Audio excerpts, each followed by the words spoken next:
Hello everybody and welcome back to the United Stand as Manchester United rule out signing a left-back in the last few days of the transfer window. How will this affect Manchester United? Is this a mistake? Let me know all your thoughts down in the comments and who will be covering that left-back position.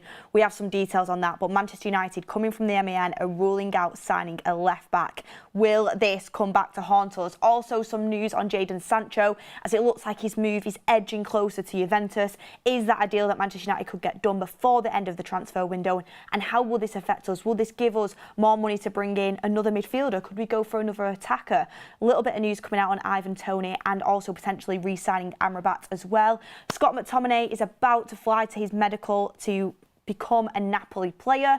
Is that the right move? I know Mark spoke about that this weekend, but I have some thoughts on it as well. I also have some thoughts on the Ugarte deal that we got. Here we go this morning, absolutely buzzing.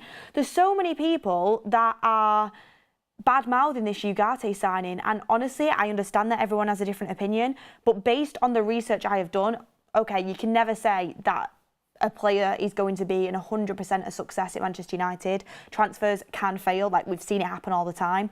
But I do think, based off the way Erik ten Hag wants to play, based on his game, and based on what we need in the midfield, I think Ugarte is going to be an excellent signing. And there's some things going around about the price that just aren't right, so I want to put that straight as well. But look everyone, welcome to the show, welcome to the afternoon show. It's going to be a good one. Get your comments in down below and we'll go through everything. I mean, let's hit the first thing straight away. And, I mean, do we do Sancho first? Do we do the left-back first?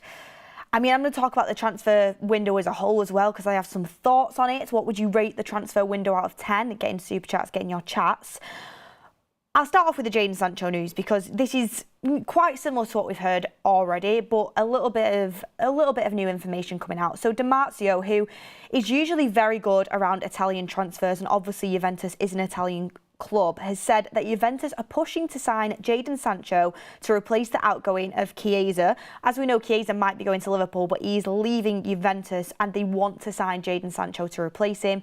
The only thing is that Jadon Sancho's 250 grand a week wage is currently an issue and a stumbling block, which might mean that he might have to go on loan instead of a permanent transfer. Manchester United are pushing for a permanent transfer. Obviously, Manchester United don't really see a future for Jadon Sancho. It would be in all parties' best interests for him to leave. But then also there's news coming out that Juventus aren't the only club that are interested in Jadon Sancho. However, it is the most concrete negotiations so far. So Jadon Sancho, again, it's still not absolute clarity that he will leave Manchester United. You like to think he's going to leave. And I think it will be similar to what happened with the Borussia Dortmund situation. I think what Manchester United want is they want a permanent sale for Jadon Sancho. That's what they're pushing. They've been in negotiations with Juventus. I mean, we've talked to PSG. I think there was slight interest from Chelsea, but nothing major. And it looks like they're about to sign Ivan Toney, so we're going to talk about that as well. But for Jadon Sancho, it does seem like Juventus is the destination that are most interested in him. And it just kind of makes sense for them to bring him in. Sancho wants to go, he wants to play first team football. The issue is nobody wants to sign Jadon Sancho for a transfer fee and pay 250 to 300 grand a week in wages. Nobody wants to do that, and that's the contract that Sancho's on. Sancho will want to keep that wage, of course he will. He's in every right to do that. I mean, I know some players take wage cuts. De Ligt took a wage cut to come to Manchester United. A lot of players don't want to take wage cuts. We're having to negotiate with McTominay to pay him off to go to Napoli. Even though he wants first team football, he still wants a payout, which he's entitled to. Wan-Bissaka, we had to pay him out. This happens. Jadon Sancho, though, because we put him on an absolutely massive wage, it's a big payout that Manchester United are probably not going to want to do. So what I think is going to happen, I think it's going to get into the last day of the transfer window. This is just my prediction. And what will happen is I think Manchester United might cave and they're either going to accept a very low transfer fee, which will probably be slightly embarrassing, or they're going to do a loan with an obligation to buy, some sort of loan structure to Juventus. I think that's what will end up happening because Man United can't have a situation where Jadon Sancho isn't really playing football again for another year. I know things from the outside seem like they've sorted themselves out with Erik ten Hag and Jadon Sancho, but the fact of the matter is Sancho's been left out of the squad for two games in a row. He's bottom of the pile in terms of attackers. Has Erik ten Hag really forgotten what's happened? I just don't think we're ever going to be in a situation where Jadon Sancho is playing regular football whilst Erik ten Hag is the manager. I can talk till I'm blue in the face about how talented Jadon Sancho is, but it just hasn't worked out, so we don't need to talk about that again. But currently, he's not really going to be playing. you're paying him nearly 300 grand a week. Like, that can't keep happening. So I think Manchester United will cave and probably accept a loan with an obligation to buy, or some sort of structure that makes it easier for Juventus. The last thing we want, though, and I think what would be the most embarrassing thing, is paying for Jadon Sancho to play for somebody else, like we did with Dortmund, paying the majority of his wage on a loan. We can't be doing that. It's too embarrassing. I'd rather keep him at the club. Honestly, it's a different option, because our attack needs to improve anyway. And, you know, you look at our attack and there's levels it needs to go up, and at least Jadon Sancho creating that depth would be better than us paying him to play for someone else. But I think we're all in agreement that Sancho does need to leave Manchester United. It's not going to work out. It's just what terms that deal ends up happening. But there is concrete interest from Juventus. Manchester United are in talks with Juventus, and Di Marzio is a good Italian source, and he says that Juventus are pushing for this deal. So let's see how this develops. Obviously, we've only got till Friday, but I can definitely see this being a deadline day one. Bradley House says just hurry up and get rid of him. A lot of people saying sell Sancho, it's not worth getting the money. A lot of people just want to see Sancho gone, and they'll probably accept anything at this point. But from a club's perspective, we paid over £70 million for him. He's on 300 grand a week. You can't just give him away for free. Like, you can't just do that. I know a lot of people will be like, just ship him off, just do it. But he's a young player with talent that has, you know, he's got value. And in terms of PSR as well and financial fair play, it would look horrendous on our books if we just, you know, let Sancho go for nothing. We're not going to do that. We need to get some sort of fee. We might have to pay him out in terms of the wages. Listen, this is what I'd do. How much do you reckon Jadon Sancho's worth? I'd probably say Jadon Sancho right now is worth around 35 to 40 million pounds. And people say he's probably worth less than that. But in terms of the talent, in terms of the career he had at Dortmund, I know it's not worked out at United, but he's a talented player that is still young. I'd probably say he's worth 35 to 40 million. Look, if I was United, I'd say, look, we'll pay out whatever his wages on his contract and just take that away from the transfer fee. That's what I would do. But is anyone really even going to pay 30, 25 million for Jadon Sancho? That's the question. That's the question you've got to ask yourselves, and that's where Manchester United are going to need to come up with a really good structure to get this deal done. And that's why originally I think we had the whole story that Erik ten Hag and Sancho have put the differences behind them. He's in training pictures because it makes it an easier sell.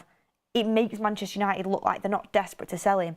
But then when Ten Hag leaves him out the squad for the first 2 games of the season, that kind of comes back and it's like, well, you are really desperate to sell him. And it doesn't really give us much of a leg to stand on in terms of negotiations. So I expect the package, whatever the Sancho deal ends up happening, whether he stays at Manchester United or whether he leaves, he will eventually leave, and I expect the package to be quite low. I'm going to be honest. I expect Manchester United not to get a great deal on this. We have got some good deals in terms of outgoings. I'm going to speak about the Hannibal deal in a second, but I don't think whatever we get for Jadon Sancho is going to be really his value, but I think we're just going to have to accept that. But get in the comments down below what you think. A lot of people would just be happy to get rid of him for a very small fee because they just want him out of the club. And to be honest with you, sometimes you've just got to assess that. As a manager and Ineos as a structure, is it worth, you know, just taking the hit? Is it worth just taking the hit? You stop all of this, is Sancho in the squad? You stop the cameras on Sancho and Erik ten Hag every match day. You know, if Sancho's unhappy, he's got a lot of friends inside the club. You know, that energy can get other people down. I'm not saying Sancho's purposefully bringing the energy down within the squad. I'm not saying that, but that can kind of translate to other players. You want a harmonious dressing room, and you want everybody to be on the same level in terms of fighting for this club and, you know, ultimate positivity, and we're going to give everything every game. Sometimes energy levels can make that dip, so is it worth just taking the hit? And I think a lot of you would say it is. But keep an eye out on Jadon Sancho. I think Ineos will definitely have to make a decision on this. Do you take a hit and let him go, or do you keep him and keep this energy that isn't the most positive lingering around the club? If it was up to me, this is the thing. This is the last thing I'll say on it. What I would do, if it was just a loan and we were paying the majority of his wages, I'd keep him. If it's a loan obligation to buy or any sort of permanent deal, I think I'd take the hit and just sell him. That's what I would do. Definitely wouldn't be doing anything to do with Raheem Sterling, though. I'm not even going to entertain that. I know there's been slight talks upon that. That would be the biggest sideways move I've ever seen. I actually think it would be a worse move. I mean, I don't think Jadon Sancho's got a big future at Manchester United, but Sterling is an absolute no-go. You're getting someone on a similar wage that is older, and for me, just doesn't even have as high as a ceiling as what Sancho has right now in terms of his age. I'm not saying Sancho's going to work out, but Sterling is an absolute no. It's a massive sideways move, and Manchester United should not be doing it. Akil Aravin says United to do a 45 million deal, pay off Sancho 10 million and get out. That's what I was saying. Take a hit on the transfer fee, pay out his wages, and try and get a permanent fee that is going to be a little bit cheaper, but at least you get something back. Enjoy Writing says happy with it overall, Beth. Going to be talking about the overall transfer window in a second, talking a little bit about Ugarte, McTominay, etc. But get all your comments in down below. Someone said, PTI Funk said Sterling is basically an old Sancho. I mean, Sterling's won numerous titles, won the Premier League with Manchester City. He's had a better career than Sancho, there's no doubt about that.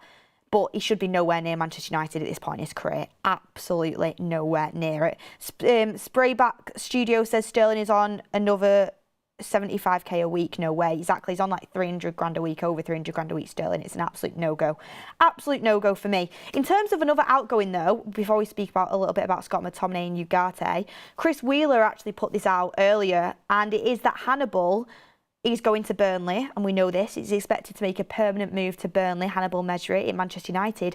Manchester United are set to receive a 9.5 million deal package for Hannibal, including add-ons. There is also a sell-on clause. A medical was done on Monday, and now it's time for the documents to be signed. So Hannibal will be leaving Manchester United for a package of £9.5 million. Can I just say on this, brilliant business by Manchester United.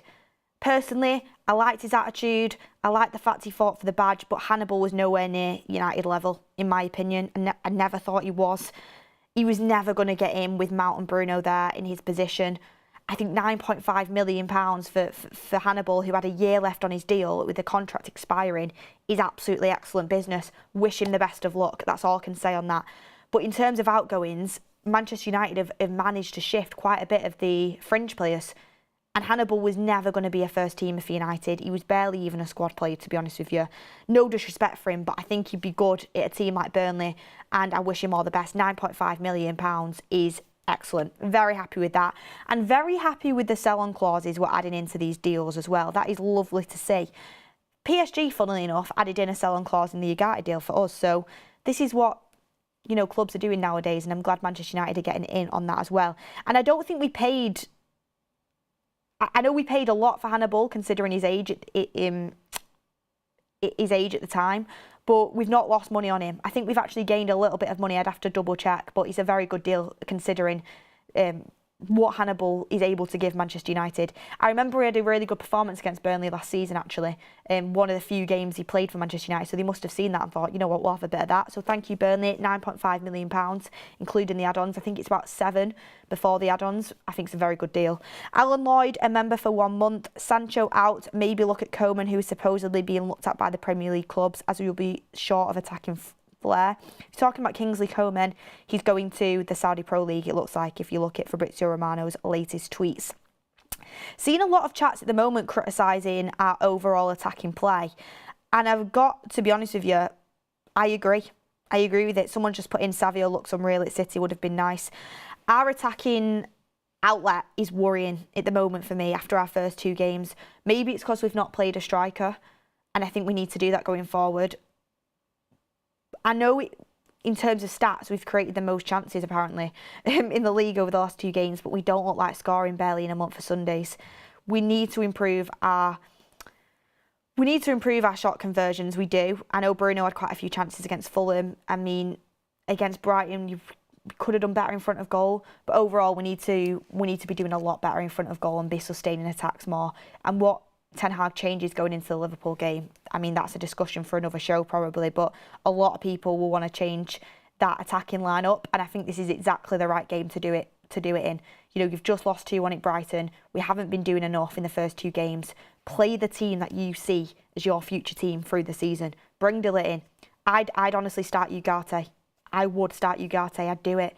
I think he's going to be a good signing for us, and I would start Garnacho as well in this game. I would do that, but I'm going a little bit off topic there, and maybe we can discuss that towards the end of the show. In terms of Scott McTominay, a little update on him. I think the here we go is any time for Scott McTominay, I really do. He will be going to Napoli.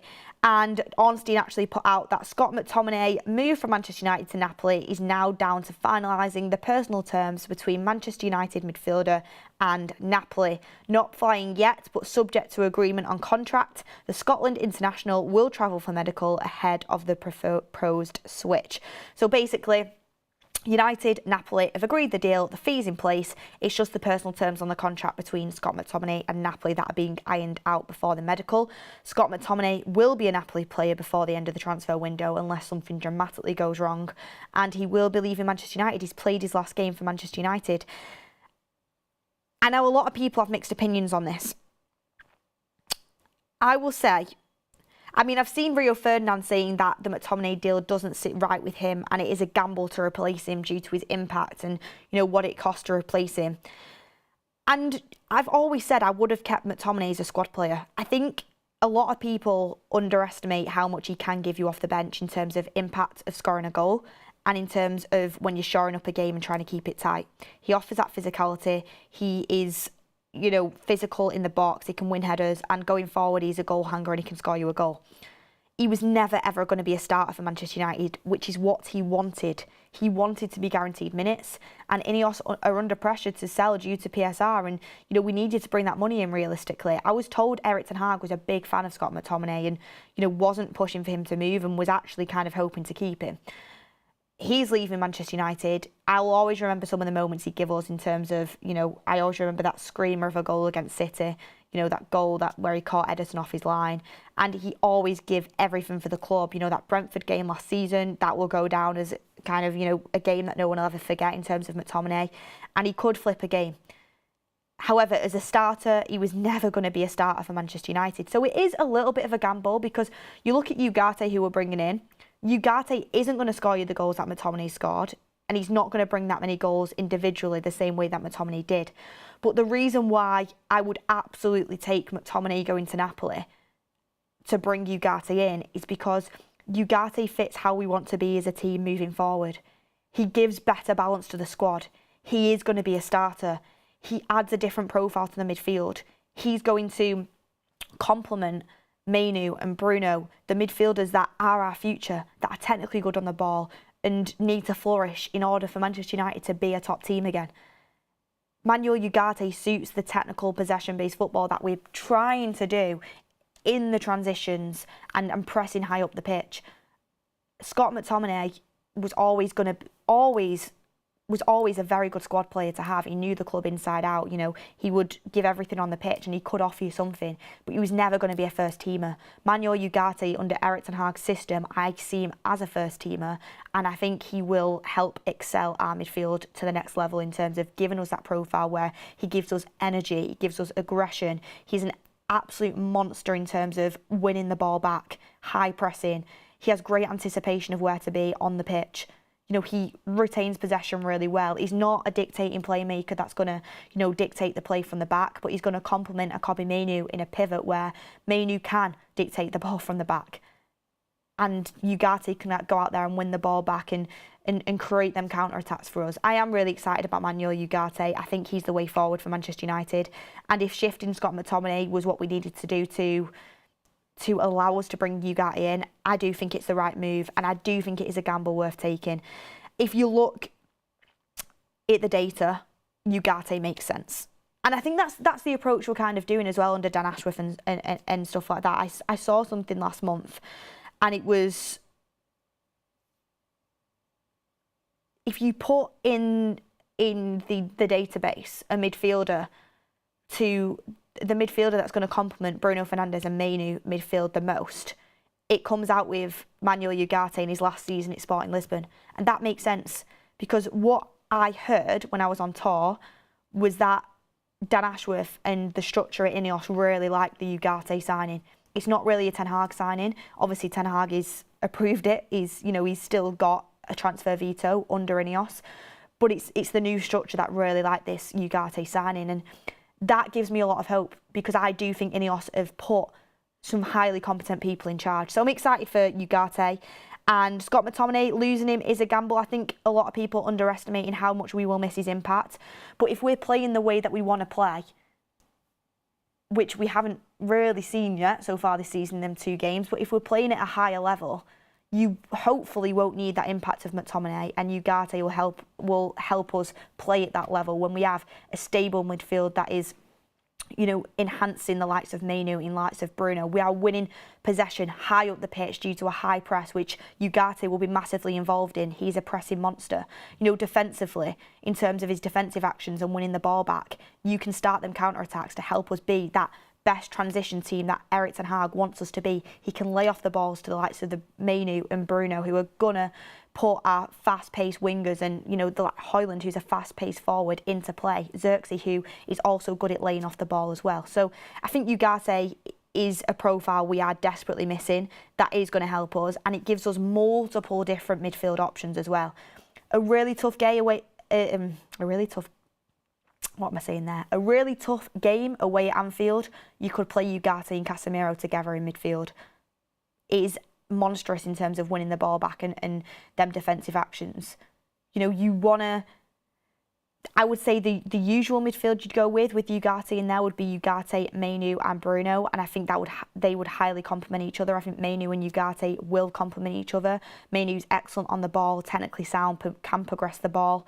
Ugarte covers a lot of ground that maybe Mainu can't. Really good anticipation, can win the ball back and help lay off to the likes of the Mainus and the Brunos. I mean, Mainu can win the ball back too as well. It gives you different options. Mount, also a little bit of a pressing monster, as we've seen in the last 2 games. It gives Ten Hag different options depending on the game. So I'm excited about that. And a lot of people are comparing him to Fred. I think Ugarte is different to Fred, if I'm being honest, and I think he'll give us more than what Fred did. I love Fred, don't get me wrong, but he was never elite to play at the top level. I think Ugarte can be elite to play at the top level. But I think what he definitely gives us is that energy that we've been missing from Fred. And in some of our best games under Erik ten Hag, Fred was a huge part of that. I still remember Spurs at home, at Old Trafford. How good Fred was in that game. That was really good football from Erik ten Hag. Barcelona at home, Fred was excellent in that game as well. That was great football from Erik ten Hag's side. In some of Erik ten Hag's best games as Manchester United manager, I remember Fred being a highlight, and Ugarte isn't Fred, but he definitely has elements of the best bit of Fred's game in his game, which I think is really important. He's like, you know, like Fred was, like that wasp that gets to players, wins the ball back and can lay it off. And Fred, sometimes his passing was a little bit amiss. I actually think Ugarte is really underrated on the ball. I mean, don't get me wrong, he's not Frankie de Jong on the ball. He's not someone that's going to be, you know, finding them passes to unlock the midfield. He's going to retain possession and probably pass it off to Mainu and Bruno. But he is decent on the ball. But the main thing you're getting Ugarte in for is to win that ball back, whether that be in the defensive third, whether that's going to be in the attacking third. And I think that's something we need, because Mainu is good at winning them balls back, I agree. Casemiro can do it too, but we're missing energy. We're missing someone to cover that space. And Ugarte adds that. He adds a lot of energy. He adds that South American grit. I'm super, super excited for this. And I do think it definitely just gives a different profile to our midfield and gives us a lot more combinations that we can play depending on the game. But look, thank you everyone for getting your messages in, getting your chats in. I'm going to talk a little bit about the left back situation as well. Swap nil, Valvi says Rodri's reign is going to be over. Ugarte is not like Rodri. He's not. He's somewhat different. But I think for what Erik ten Hag needs, I think Ugarte is going to be a good player. I really do. So I'm excited for everyone to see Ugarte. He's not necessarily a sole line 6 that is going to be the dictator from the back, but I think he's going to play brilliantly in a double pivot with Mainu. I really do, and I've spoken about why just then, so I won't go over it. Kev Ashton, welcome to United Stand Members Club. Thank you very much. Tree Mix says, Beth, I thought you didn't like Fred. I liked Fred, I just never thought he was top level. But I do think we've missed his energy, and that's something that Ugarte does bring. But look, let's talk about the left-back situation. Let's talk a little bit about Ivan Toney in the transfer window as well. So on the left-back, this is coming in from the MEN, and it is that Manchester United have no intention of moving for a stopgap left-back ahead of Friday's transfer deadline. Victor Lindelof will be used as cover in the fullback positions in the likely event that he stays at the club, as well as Dalot and Mazraoui.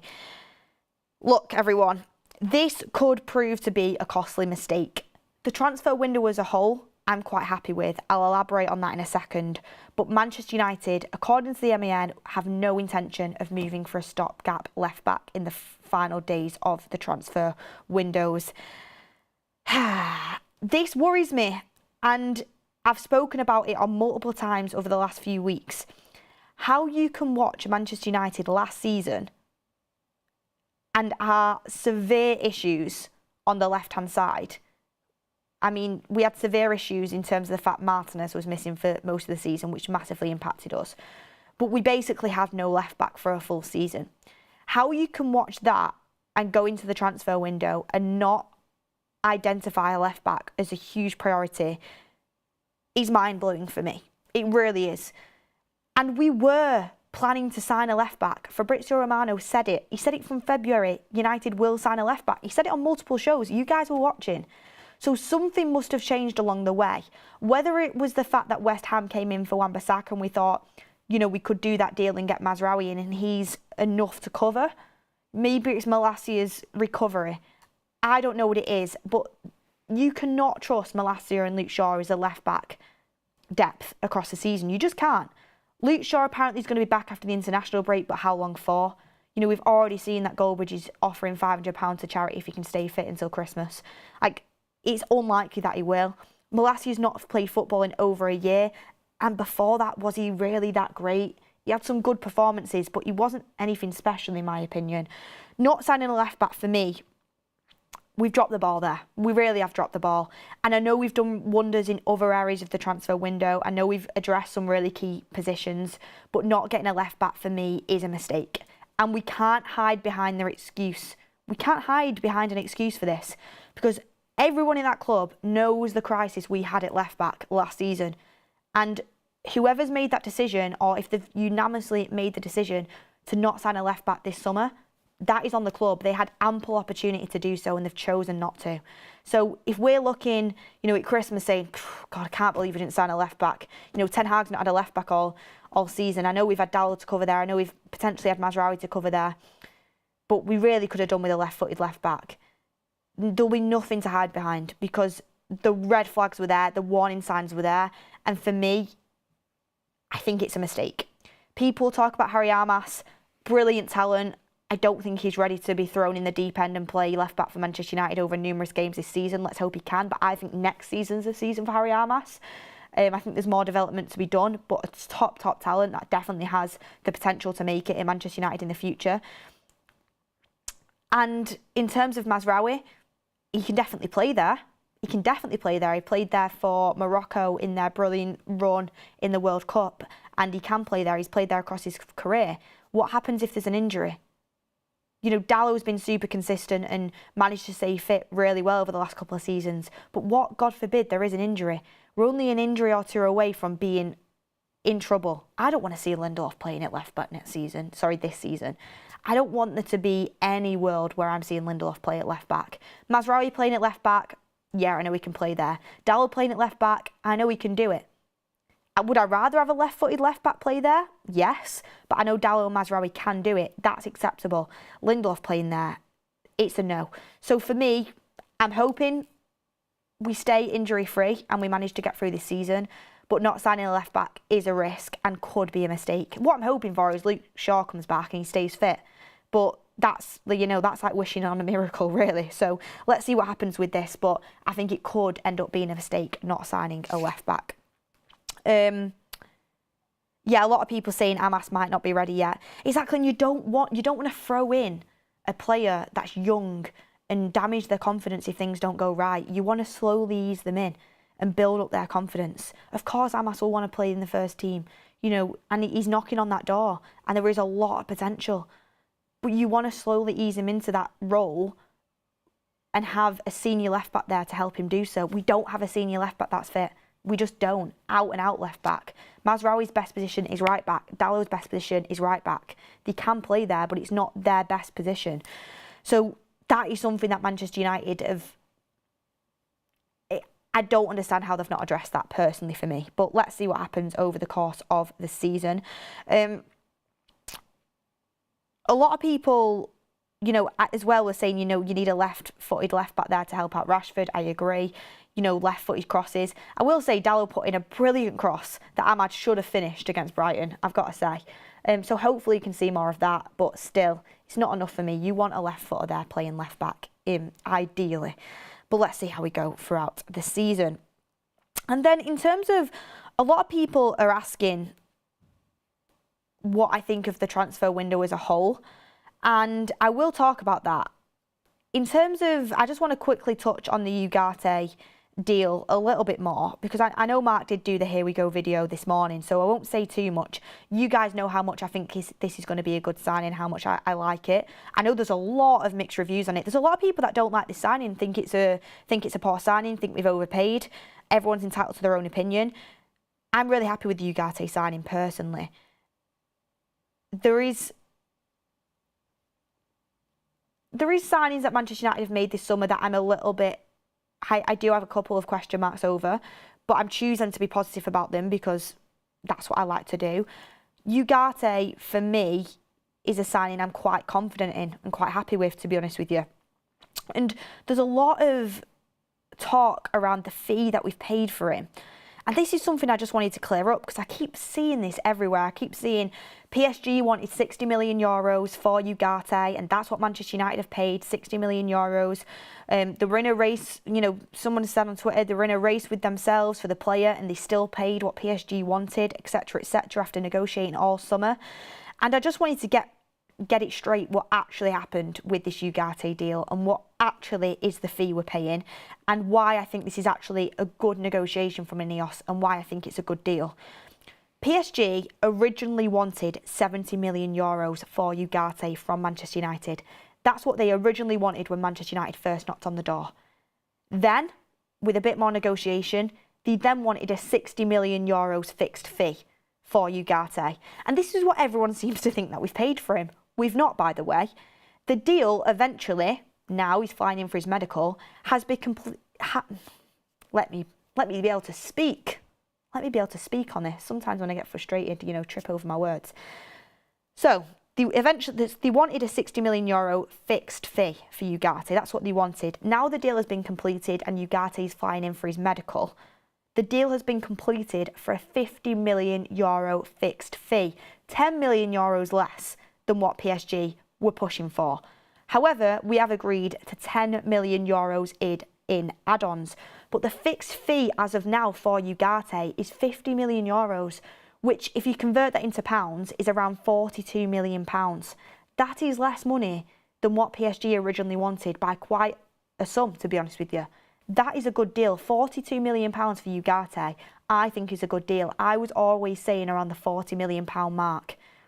And if Ugarte does eventually achieve his performance-related add-ons, by the way, performance-related add-ons is the extra 10 million euros, that means that the transfer has been a success for Manchester United. Means that the transfer has been a successful transfer and he's been a good player and he's reached, you know, the performance levels that we wanted him to if we end up paying them performance-based add-ons. So at the end of the day, when PSG originally wanted 70 million euros for Ugarte, Manchester United have paid a 50 million euro fixed fee, which is 42 million pounds. And if we do pay the add-ons, that means it's been a good signing. That is good business. It's weird, like when it's Manchester United, loads of people add the add-ons in as part of the deal and act like that's the fixed fee. He might not achieve them add-ons. So it's pure guesswork. It's pure guesswork. You've got to go with what the fixed fee is. For Manchester United, people did it with the Euro deal as well. There's so many performance-related add-ons and appearance-related add-ons in the Euro deal. And people add the total up as what the fee is. People did it with the Rasmus Højlund deal as well. Like, it keeps being done with Manchester United. So, for me, the Ugarte deal is a good deal. And if you actually break down the costs and the fee, Ineos did negotiate and it was worth waiting. Was it worth waiting in terms of the Brighton game lost points? Would Ugarte have helped us get 3 points over the line in that game? We'll never know. But we have saved money on it. And for a 23-year-old Uruguayan international that had a monstrous couple of seasons at Sporting, lost his way a little bit under Luis Enrique at PSG because he likes to play a sole DM that is a ball-playing DM, and like we've spoken about, Ugarte is a ball-winning DM that's going to help retain possession and complement those around him, and he needs, ball players around him, which we have in terms of Manu and Bruno. It's different systems. He is going to complement us, and the £42 million fixed fee, I actually think is pretty good business. So I wanted to get that out there because there's a lot of different fees being talked about out there, and I think we should set the record straight because people love to exaggerate when it comes to Manchester United. And Alan Noonan, thank you for your super chat. Enjoy writing, thank you again for your super chat. Russell Thompson says Chiesa for Sancho and then get Tony and a left back on Klarna. Perfect transfer window. We've just said it doesn't look like we're going for a left back, so you can rule that one out.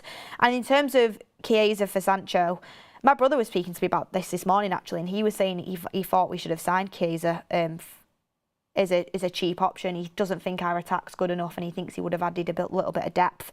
What are your thoughts on that? I'm not sure, to be honest with you. I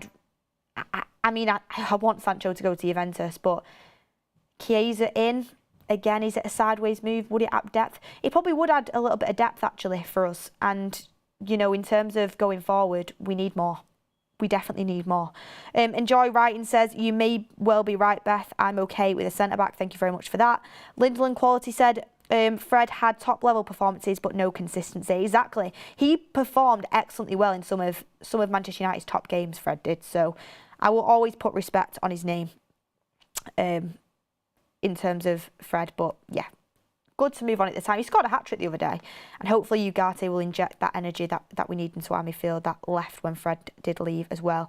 A lot of mixed reviews on Chiesa. People are saying they'd want him because he's very good, but then other people are saying that ship sailed and maybe a few seasons ago, but not anymore. For me, it's not someone that massively excites him, but you've got to look at the situation. Liverpool are really interested in him. Liverpool, for me, have one of the best attacks in the league. So that's something to take note of. I think it was like 15 million that it's being touted that Juventus had let him go for. I don't think that's a bad deal. I think I'd accept that in terms of the depth he could bring and the addition he could bring in terms of our attack at Manchester United. Honestly, I think I would. I think people need to realise our attack needs to improve massively.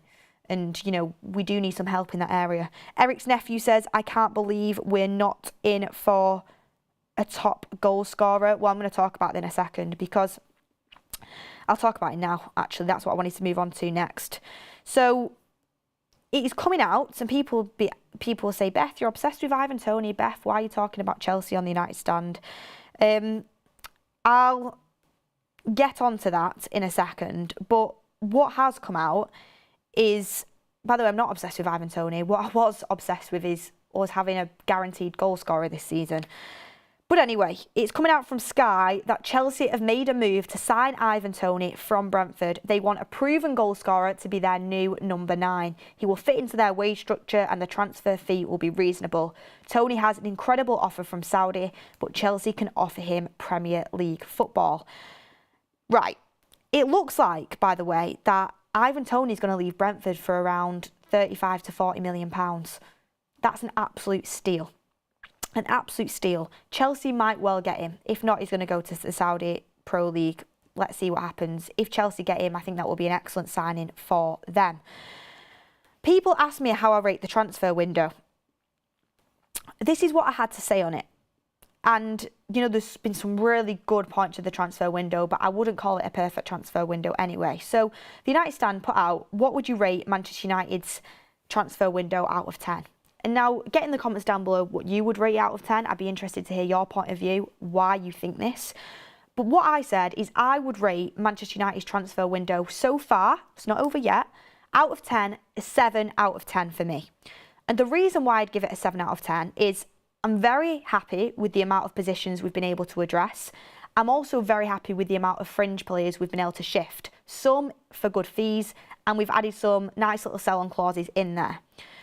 Our centre-back depth is now excellent. You know, De Ligt, Yoro, Martinez, Maguire, Lindelof, Johnny Evans. You've got quite a few centre-backs there, and you've got yourself covered, especially in terms of De Ligt, Yoro, Martinez. And to be fair, Maguire's been pretty decent the first couple of games of the season, and he was decent last season as well when he came into play. So you've got good depth in terms of the centre-backs.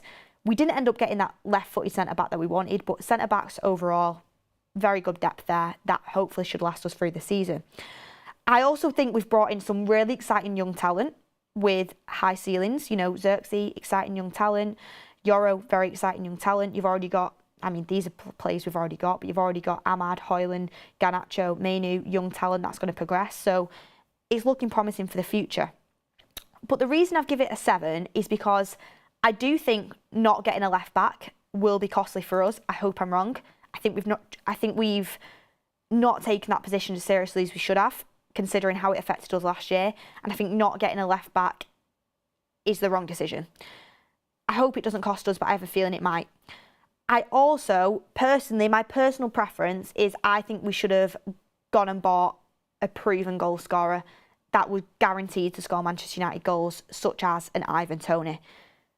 That's what I would have gone for. I know a lot of you guys don't agree, but I just think it's a proven goal scorer that's definitely going to score goals if he gets given them chances. I would have done that, especially for the fee it's looking like he's going to go for. You could have got him out of Brentford for probably around 35, 40 million, which for a player of Tony's quality is a steal, in my opinion. But overall, when you look at Manchester United's transfer window, there isn't any excuses. Ten Hag has been backed, and it is a solid transfer window. Ultimately, I'm happy with it. I do think I would have done a few things a little bit differently, but overall I'm really happy with the window, and I think Ineos have made some good appointments. We've got some good young talent, and not only just the incomings and the outgoings as well. Getting in the likes of Ruud van Nistelrooy, the new coaching staff, that's been a massive helping hand, and, you know, kind of putting the new structure in place too.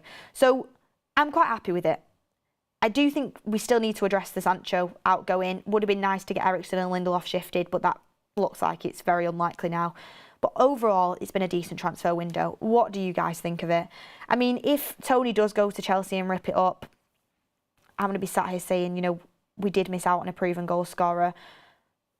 But I trust Ineos to have, you know, looked at that situation. Maybe they didn't like his attitude, and that's been a lot of rumours around Tony. But I thought, why would Brentford ever have someone to be captain who hasn't got the right attitude and hasn't got that winning mentality? I thought he had the arrogance needed to take on that role at Manchester United. But anyway, we've got Xerxes now, and don't get me wrong, I'm not putting Xerxes down. It's just a very risky signing. It's a very risky signing, and he's not proven. But at 23 years old, he's got a high ceiling. I really hope it works out. It's a bit of a gamble. So let's see what happens with that. But overall, especially now we've got that midfielder in Ugarte, I'm feeling a lot better about things. Could we sign another midfielder with the Scott McTominay money and the Sancho money if it comes in? Potentially. Would you go and do that? I think we could do with signing one more midfielder, potentially. I don't think it's the be-all and end-all. I don't think Ineos will be absolutely desperate to do it. But if there is an opportunity on the market, I do think signing another midfielder to add that depth would be worth doing. But get in the comments down below what you guys think as well. Enjoy Writing says, we can see your passion, but be realistic. I am being realistic. You know, Ivan Toney would have cost around 35 to 40 million. That's not out of the question to bring into Manchester United this summer. I really don't. A lot of people saying his wage demands put off the club. Yeah, okay, he probably did want quite a high wage, but I don't think he would have wanted something ridiculously high that Manchester United wouldn't have been able to do it to fit into their wage structure.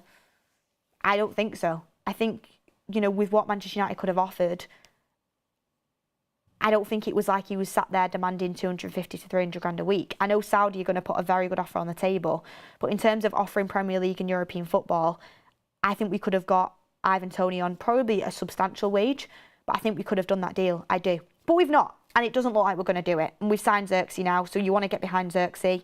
But I do think we were missing that proven goal scorer this window. But let's see how things turn out. Let's hope. I mean, because he's injured, we've not even spoke about him, but Højlund as well. Højlund should be able to kick on this season as well, which I'm super excited to have him back. Let's see how that turns out. But that is where Manchester United are at the moment, everyone. Thank you for tuning in and listening to the show. It's been quite a long one for the afternoon, actually. Sancho to Juventus, looks like it's close. Probably will be a deal that we're going to have to compromise a little bit of money on, but is it worth it just to get that saga over? Let me know in the comments. But Juventus are pushing for Jadon Sancho. Left back is off the cards according to the MEN. United are not going to rush into a stopgap left back and are unlikely to sign one before the window closes. And also McTominay, here we go, could happen at any time. Keep your eyes out on that. How much are we going to miss him? I'd love to hear your comments on him down below, because I think that's another one where a lot of people have mixed opinions in. And the price on Ugarte, this is going to be a good deal, we hope, and we like to think. What's he going to add to Manchester United? And would you start him against Liverpool? I don't think Ten Hag will. I would. I'd start him. Start how you mean to go on. I think he can add a lot into that midfield, especially against a tenacious Liverpool side. Last but not least, Mude Farhan says, no point having a proven goal scorer when there's no service. But you'd like to think we're going to improve our service. And also you want a goal scorer that's going to be able to anticipate the right runs to make, you know, going to be getting in the right positions, can run off the back of defenders, can make it hard work for centre-backs. He's going to be a handful. Ivan Toney could have done all that. But anyway, we've not signed him. There's no point banging on about it. I really hope Xerxes and Højlund have excellent seasons. And what I am happy about is it's young talent that have extremely high ceilings and have got different attributes. So let's hope they can have good seasons. But look, everyone, thank you for watching. Any breaking news, we will bring it to you here on the United Stand. Thank you for watching. Keep your eye out for McTominay. Here we go. Make sure you hit a like on the video before you go, and we will see you on the next one.